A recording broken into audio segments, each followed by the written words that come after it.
afternoon, ladies and gentlemen. Welcome to Market Masters, a special show where you get to meet the finest brains on Dalal Street, professionals who've made money in all sorts of market conditions, whether you have a rolling bull market or a bear market as far as prices are concerned. Our special guest of today is Mr. Nilesh Shah. He's the managing director at Kotak Asset Management Company, one of the three finest brains that I have always believed on Dalal Street, to whom even the center reaches out to understand what markets are doing in terms of policies. Namaste Nilesh Bhai, what a pleasure to welcome you, sir, on Market Masters. Thank you, Shelby, for having me over here. Okay, let's begin this conversation. Nilesh Bhai, with me is Sakshi as well, my colleague. We have a whole host of questions coming in from our viewers, so we'll be troubling them with those as well.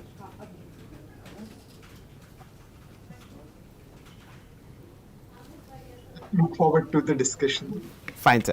So I'll begin with a very different sort of a question. I would just like to understand Dalal Street's, how should I say, understanding of this low voter turnout that's happened in the first two phases of national elections. About 200 seats or more have already been decided upon. The fate of maybe 2,500 candidates is now tied up in EVM machines. How is Dalal Street reacting or readjusting to this low voter turnout? Do you think this is detrimental to the overall expectations that were there in the market that Mr. Modi will be coming back with a thumping majority? As of today, market has made no adjustment to its thinking, which was before the election. It is believing in continuity of government, and it is also expecting acceleration of reforms, especially in first 100 days, as there is expectations built around it. So low voter turnout has not yet impacted markets' expectations, which they had before the election. Okay, fair point. Let's see how that goes. The market over the last 10 odd days has become extremely volatile. But as Nilesh Bhai is saying, the fate remains unchanged, and let's hope the present dispensation comes back with a thumping majority. Nilesh Bhai, let's look at another data point, and this is something which is very close to your heart. How GST numbers have moved, 2,10,000 crore rupees for the month of April, a fresh record. So we are starting the new financial year on a very strong front foot. How do you see the macro conditions as far as the present environment is concerned? So undoubtedly, GST collection increase and crossing 2 lakh crore for the first time is testimony of the success of that reform. One, it has improved compliance. Second, it has encouraged competitiveness. And third, it is also resulting into fair distribution from production to consumption among the state. I think this is good omen for Indian economy, which market is expecting to be an outlier in the global desert. We are like an oasis, and we have been fastest growing major economy for a couple of years. We need to continue that trend. Okay, so I wanted to understand, like we were discussing on the elections factor, investors are betting on political continuity, and PSU has been the biggest theme amidst this. In case the BJP comes back to power after this, do you think PSUs will further get re-rated, or do you think this space is completely overheated now? So in the market, you get you don't get homogeneous sets. You get a very, very heterogeneous set. So on one hand, there are PSU, including in banking, in defense, and in engineering, where we believe they still have ability to deliver better return, not comparable to what we saw in last 18 months, but still market outperformance, depending upon how they capture the opportunity.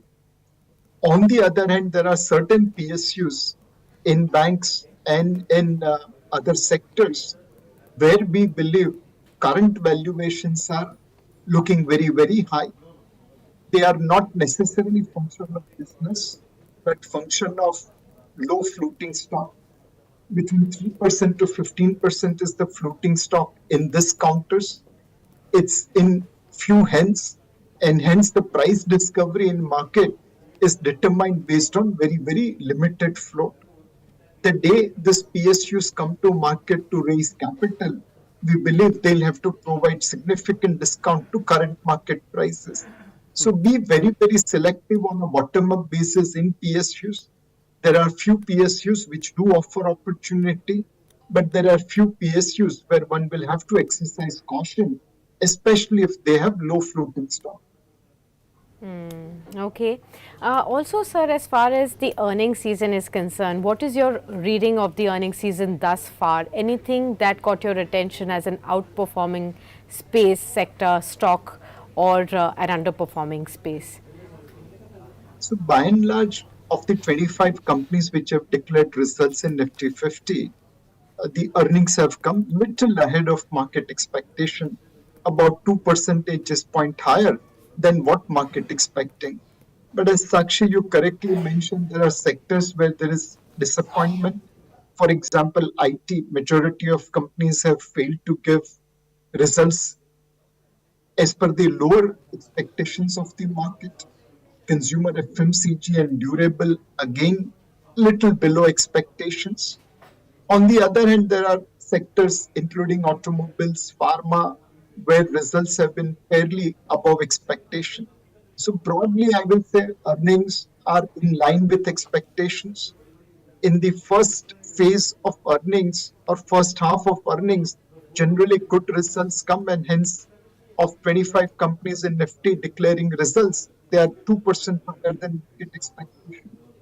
In the second half, probably we will see bad results coming out. So on an overall basis, we will see earnings as per the expectations of the market. Okay. Nilesh bhai, there is no letting up in the kind of money that is coming into the market via SIPs, now almost 22,000 crore rupees per month. Ultra HNIs, everybody and his mother is now punting money into stocks. It makes life of fund managers such as yours, CIOs such as yours, very difficult. What, according to your valuation metrics, should attract this fresh money? Where do you think there is value to be had in a market which is now almost at record highs? So one shell buy, while undoubtedly amount of SIPs have gone up, there has also been fair amount of profit booking by investors.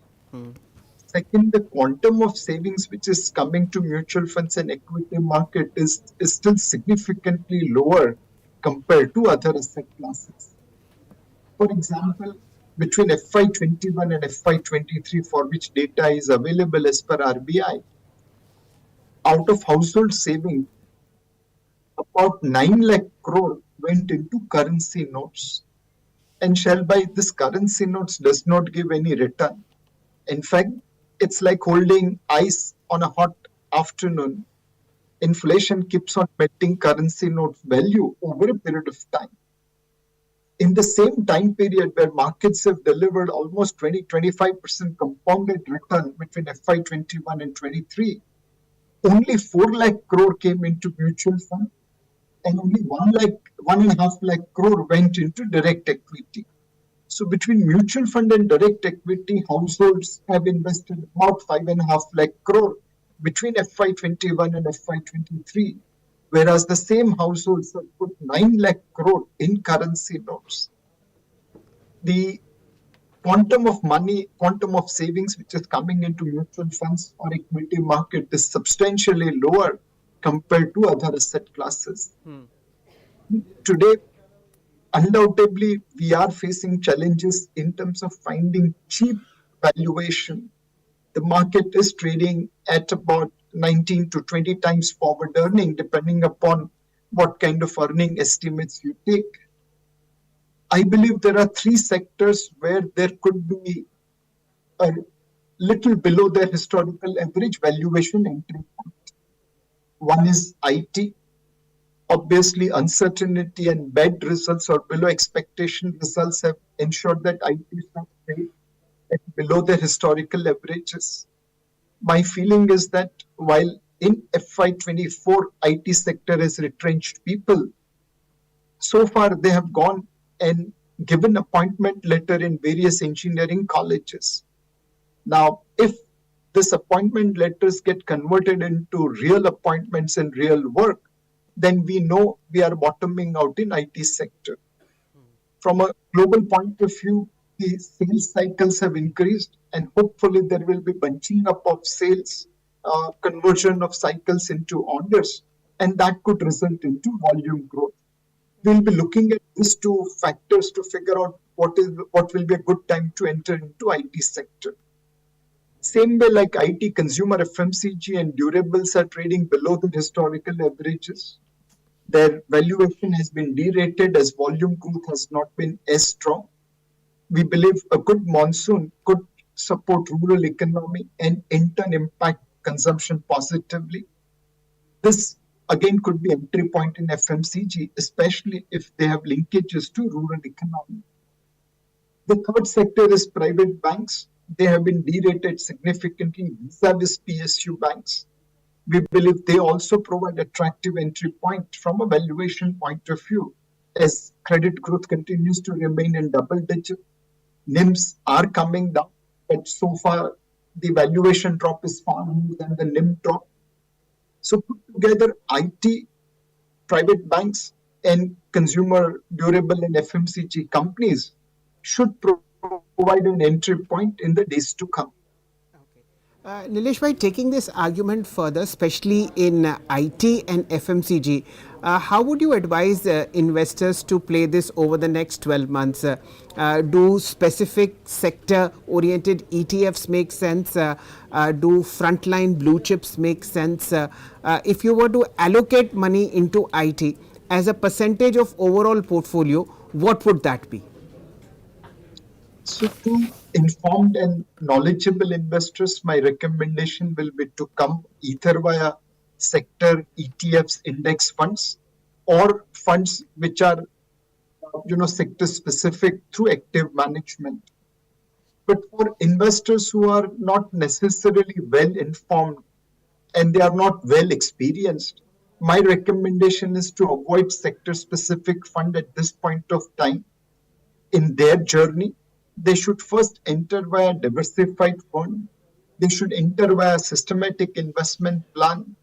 Go through the ups and downs of the markets on a diversified portfolio before taking the call of entering into sector specific funds.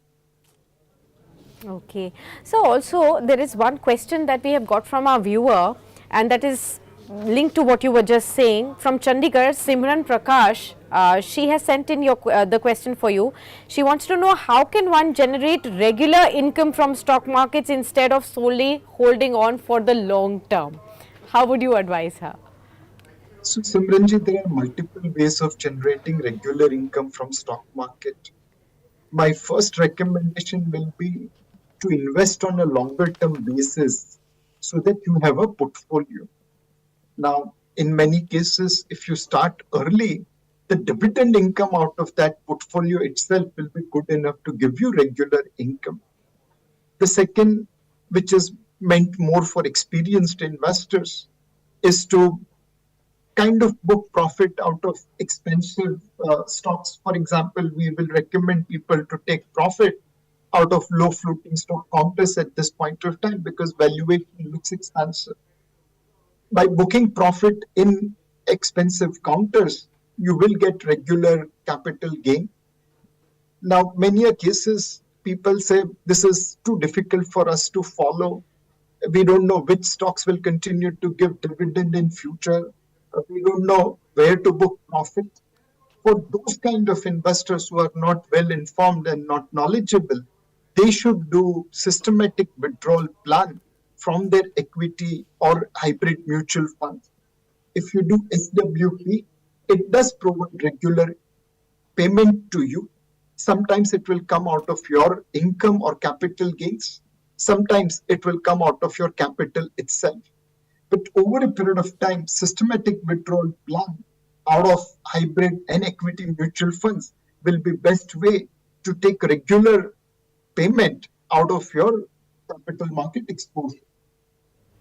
All right. I hope that Simran, you've got your question answered. That could have been the best advice that you would have ever expected, as far as the way to generate income is concerned from market, and of course this will help you in the long run. The other question is from New Delhi, sir. This is from Bhudev Dubey. He wants to know, how can I identify promising opportunities in the renewable energy sector over the next 5 years?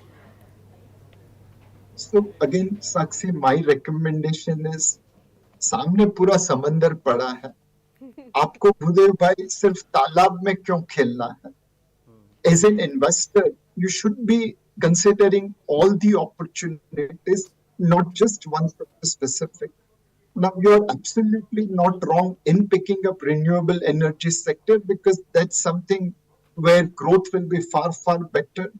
Thanks to global warming and environmental concern, a lot more focus will be put on renewable energy. Unfortunately for us in the listed space, there are very few options available for renewable energy. There are some turbine manufacturing company, there are some companies related to solar and hydro, but we really don't have full large big ecosystem which gives you confidence to invest into renewable energy sector. My recommendation will be, in many a times this kind of high growth sector, initially there is a lot of hype, people end up paying much higher valuation, and then later on they have to regret. Be very, very careful when you are investing into renewable energy sector, as choices are limited, valuations are high. And third, and the most important, invest in those companies which have a technological edge. The renewable energy sector per se is witnessing tremendous disruption thanks to the need of global environmental requirements, and hence you have to invest in companies which is ready for future rather than which has benefited from the past. Okay. Nilesh bhai, you've been one of the finest stock pickers and also finest timers of the market. I have related this many times in the last 30 years that Nilesh bhai often, I think twice he's recommended selling that other house that you have which nobody uses, and putting that money at a specific time into the Lal Street. It's worked wonders. Nilesh bhai, 5 years ago on one Diwali, you had suggested get into the chemical space. India's contribution to global chemical space was less than 2%, and it was a blue sky territory. That trade worked out wonderfully well, and millions of investors made tons of crores of rupees. Then the cycle turned back, and obviously over the last 2.5 years, we've seen this pain getting, how should I say, worse and worse. But over the last 1 month, do you see some green shoots in the chemical sector? Some stocks are somehow coming back. And what is the granular feel that you have about chemicals now? Is the worst over? Let's begin with that. Is the worst over? So we believe, Shell buy for certain companies in chemical sector, worst seems to be behind. Okay. In the month of March, the chemical exports had picked up to double digit. April, hopefully the trend should have continued. A large part of India's problem in chemical sector arose as Chinese companies were selling at a much lower prices. Now many people will call it dumping, but who knows where the truth is. But the reality was that Indian chemical companies were unable to compete with Chinese companies, and hence had to take a cost revision. In this intervening last 12, 18 months, many companies have created capacities for economies of scale. Many companies have done cost-cutting exercise to become competitive. And maybe that's reflected into the March data of exports growth in chemical sector. I still believe that in chemical sector, you'll have to be bottom-up stock specific. Companies which have already incurred capital expenditure and has large unutilized capacity, maybe they are a better bet as their capacity utilization starts picking up. that will have positive impact on their margin. Companies which are cost competitive to China, especially, again, they should do better. Companies which are into niche chemical products with some technological edge, again, they should do better. So this is time to become more stock specific in chemical sector, unutilized capacity, technological edge, and cost competitiveness. These are the three factors on which you should evaluate the stock. Okay, as a fund house, has Kotak bottom fished in this sector over the last 2 months? Yes, we have been adding to our select counters. One, we were carrying a large position, and on a 5-year basis, that has given us a lot of money. On last 18-month basis, it has given us a lot of pain. But when you invest in companies, you are at our size, it becomes difficult to enter and exit without paying a lot of impact cost to the market. We believe our job is to stay invested with good companies over a cycle, and we have used the recent valuation corrections to add to our chemical positions. Okay. The other sector that I would like your opinion on for our viewers is the private banking space. You are a past master on that one. Till about a year ago, there was this fear in the market of NIMs getting peaked, which means that the profitability of any kind of bank would have hit a peak level based on whatever logic at that point of time was being used. But the fourth quarter now has seen fabulous results coming out from 4 private sector banks, a couple of small ones as well, and the big one, SBI, is weighted this week. What is your broad understanding of the health of the private banking space and, of course, the overall banking sector? Undoubtedly, Shelby, the NIMS of banking sector has come under pressure. Liquidity became tighter. The short end of the curve remained on the elevated level, and a lot of increase in deposit cost was not passed on to the consumers or the borrowers. But the valuation correction in private sector bank is far more than the NIM. Going forward, banks with a very good deposit franchise should do well.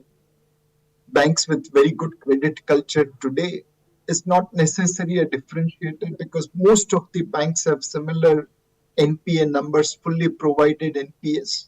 So the focus will be far more on the liability side than on the asset side. And undoubtedly, NIMS will continue to remain under pressure. But at the current valuation, the present contraction in NIM is reasonably priced in. We think now private banks have become under-owned further. Majority of private banks have very high liquidity, and whenever foreign portfolio investors look to add exposure to India, and we did hear a legendary investor like Warren Buffett alluding to keep a watch on India, then this sector will be something which will be proxy to India growth story. Any large investor coming to India, and there are many who haven't yet booked ticket on India growth train, will be looking to add into this sector. We believe along with IT and FMCG, private banks also provide an attractive opportunity over medium term. Nilesh sir, since you alluded to what we heard from Mr. Warren Buffett at Berkshire Hathaway AGM, I want to know from you. Last week we had even Mr. Mark Mobius, and he also said that the one market that he believes they will outperform in FY25 will be India. Now we have all the legendary investors backing on the India story. I want to understand from you, what is it that will make India outperform the other markets in FY25? So, in a simple sense, it is the 3G of growth, governance, and green, which will make India outperform the world. Our earnings growth has to be better than our peers. We have been growing earnings in teens, and that should continue in the years to come, not just FY25. Our governance standards are far, far superior to the rest of the peers. we must continue to maintain the lead, and we should be ahead of even developed market in terms of governance. Like SEBI has introduced T plus zero settlement, which is not there in any part of the Just world. one line. The same thing we'll have to do in terms of governance standards. And finally, we'll have to do green transformation of Indian economy. We are the lowest per capita carbon emitter in the world. We are going to become third largest economy of the world. We have to make this transition while keeping environmental issues under check. This 3G of green growth and governance will differentiate India vis-a-vis peer group. Right.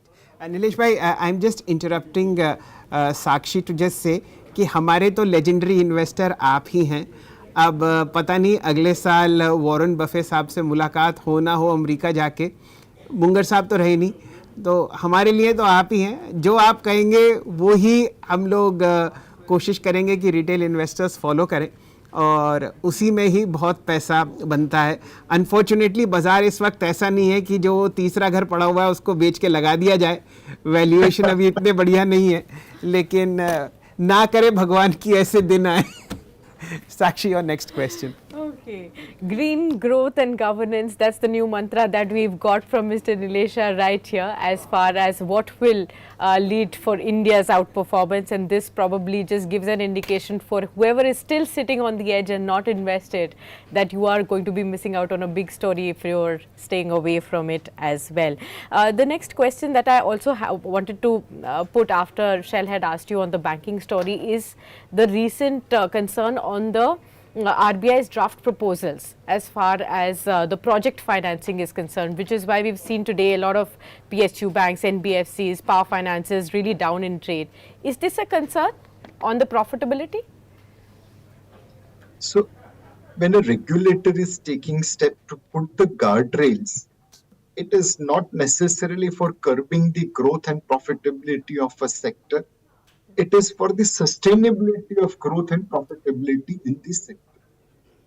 We have gone through a very, very tough period of non-performing loans, especially in infrastructure projects from roads to power. And clearly, regulator is ensuring that by putting appropriate guardrails, you remain in the same lane. Your ball doesn't go into other lanes. So while there is initial reaction in the market based on the guideline, matured investors will see the spirit that this is to extend or sustain the growth in this sector and to safeguard from the mistakes or omissions made in the past. Eventually, market will be comfortable with the new guidelines. Yes, that's a good point to make, that the RBI will not do anything to upset the apple cart, but it will do everything to protect shareholder interest, government interest, as also the lender interest. I think that's a point very well made. Nilesh bhai, one other sector that's really skyrocketed is the metal space. Pick what you may like, PSU plays, private sector plays. I won't take any name. These names are fairly well known to everybody. They've just shot through the roof. Is it pure speculation, or is it something to do with how US yields are moving, how the dollar index is softening up? Is this, to your mind, a short-term blip of overvaluation, or is this here to stay? So, Shelby, this is one subject where I really don't possess much expertise. And there are very contrary indications available.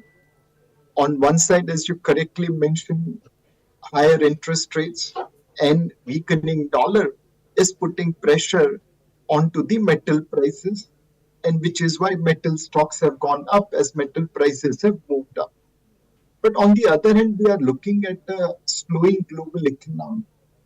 Higher interest rates are likely to contain inflation and also adversely impact the growth. As demand slows down, metal prices will have to do mean reversion. Third, higher prices are also antidote for the lower prices in future. As people become more innovative, they start substituting cheaper products, they start improving efficiency. Put together slower global growth, substitution of expensive metals, vis-a-vis rising interest rates and US dollar, this trico is a bit difficult to solve.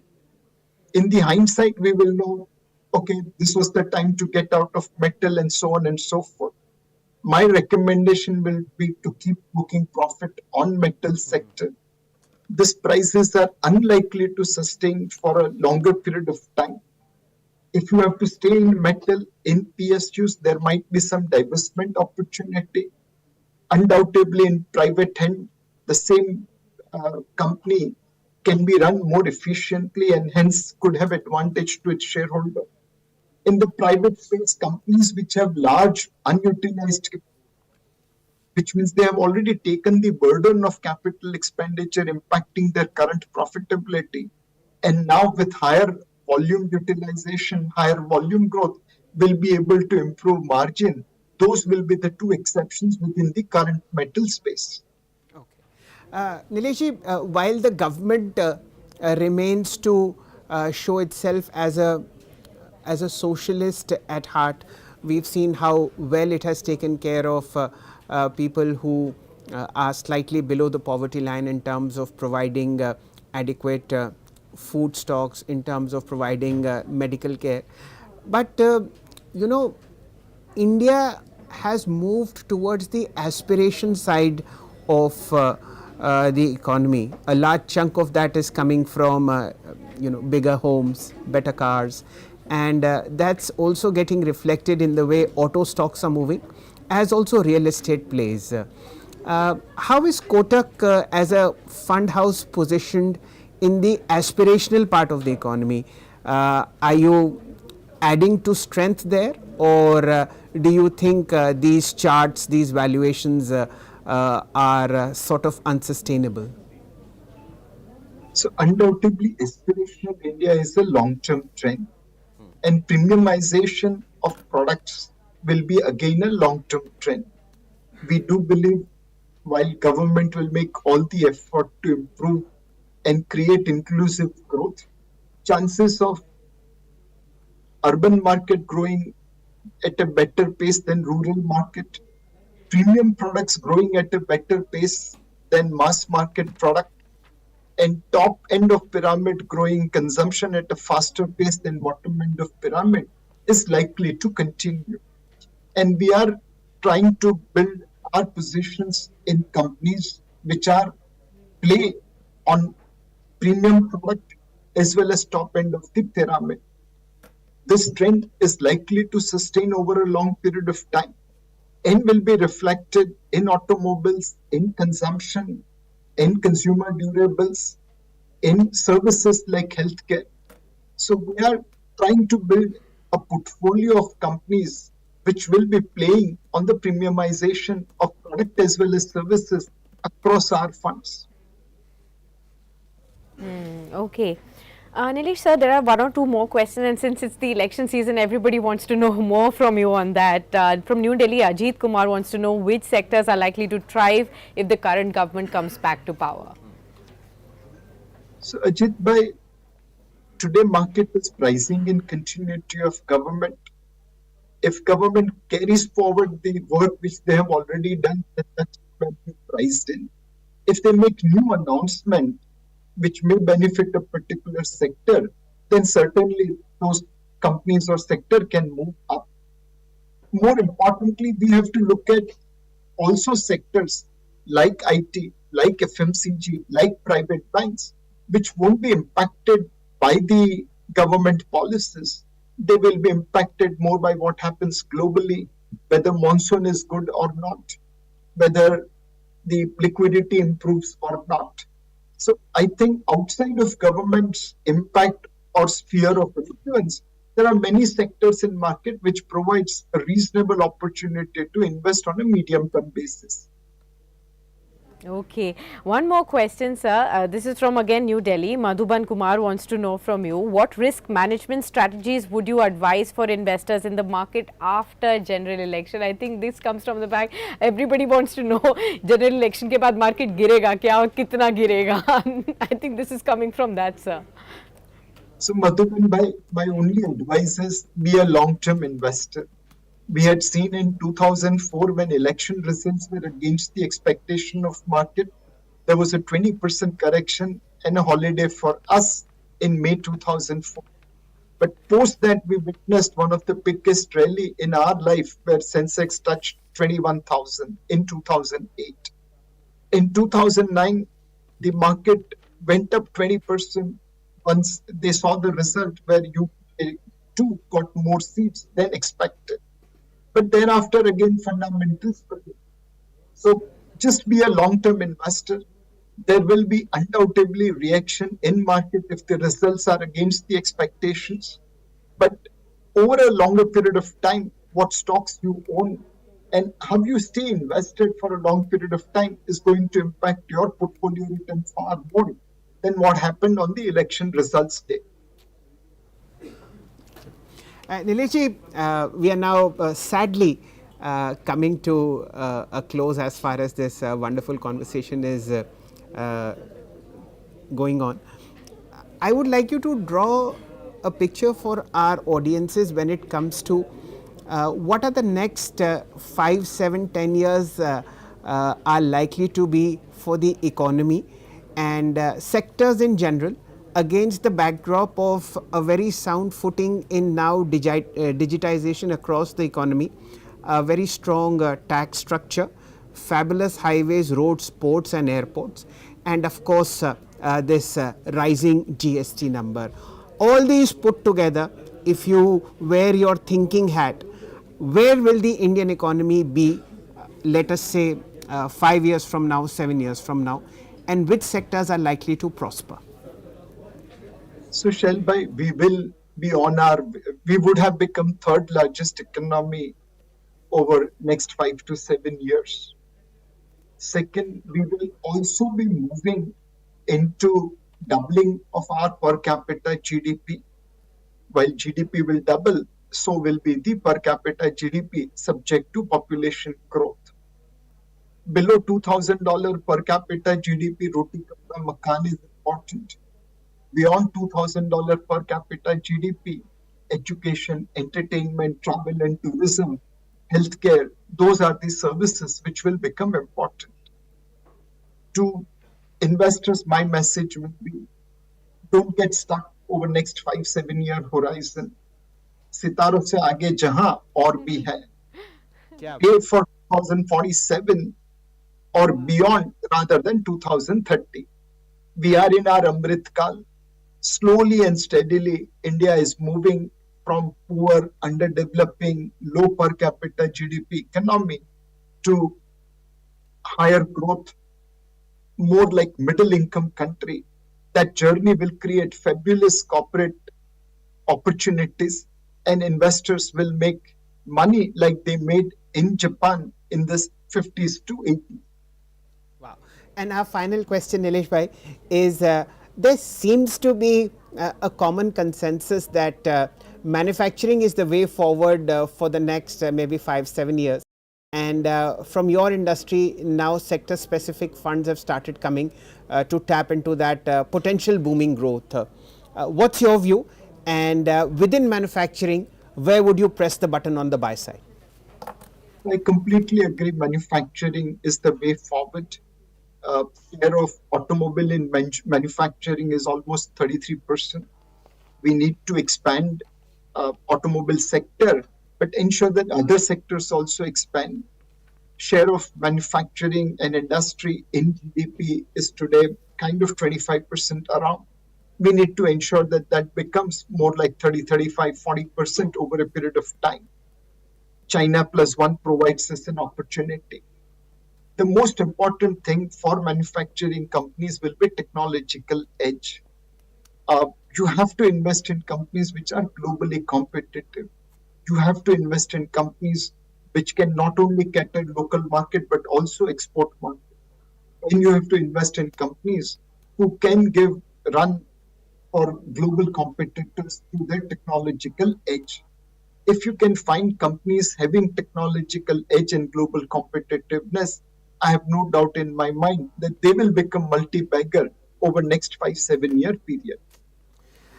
Wonderful, Nilesh bhai. As I've always said, 45 minutes with you is just, they just whiz by, and we so hoped that this would be a 2-hour interview. Absolutely. But Sakshi and I are planning a 2-hour interview with you. You must get ready. And we'll discuss in detail over Thepla and Dhokla what to invest in, where to invest in, and that time it will happen in your Mumbai office. Yeah. But thank you so much for your time. As always, it's been a learning experience in the last 40-45 minutes to understand your way into the markets and of course where to make the maximum amount of money. Thank you so much. Or maybe on in Swati Stacks. That could be a good one to do that with. Nilesh भाई खाते नहीं है बिल्कुल. जैसा मैंने इन्हें 30 साल पहले देखा था ये वैसे ही अब भी हैं. Only he's added more wisdom between his ears and of course there's a little bit of grey. With that, ladies and gentlemen, we'll call it a day with Nilesh bhai. And as promised, that 1.5 hour chat with him will soon be uploaded. We hope to do that as soon as possible once elections are over. But what a wonderful 45 minutes, Sakshi. Absolutely. There is enough and more, and we promise you viewers that every answer will be chunked out for you to watch it, and this is something that you have to go back again and again to remind yourselves how to invest in markets and how to stay invested in markets, not just getting stuck with just 5-10 years, which we always ask and which we think is the long-term horizon, but 2047 and even beyond that. That's what Mr. Shah really mentioned. So I've seen that 10% down circuit in 2004, and I have also seen that up 10% circuit in 2009. Let's hope it's an up circuit this time. Absolutely. Fingers crossed right there. All right, viewers. Many thanks for tuning in, but do stay tuned as we will continue to get you more exciting conversations on this edition of our Business Today television.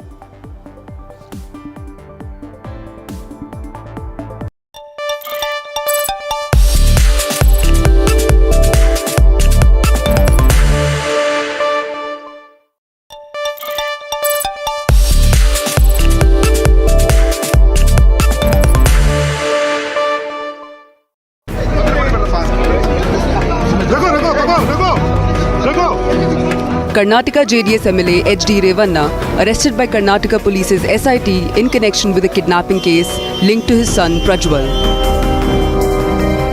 who continues to holiday in Germany. Summoned by SIT, Prajwal did not board any flight to Kempegowda International Airport in Bengaluru. As per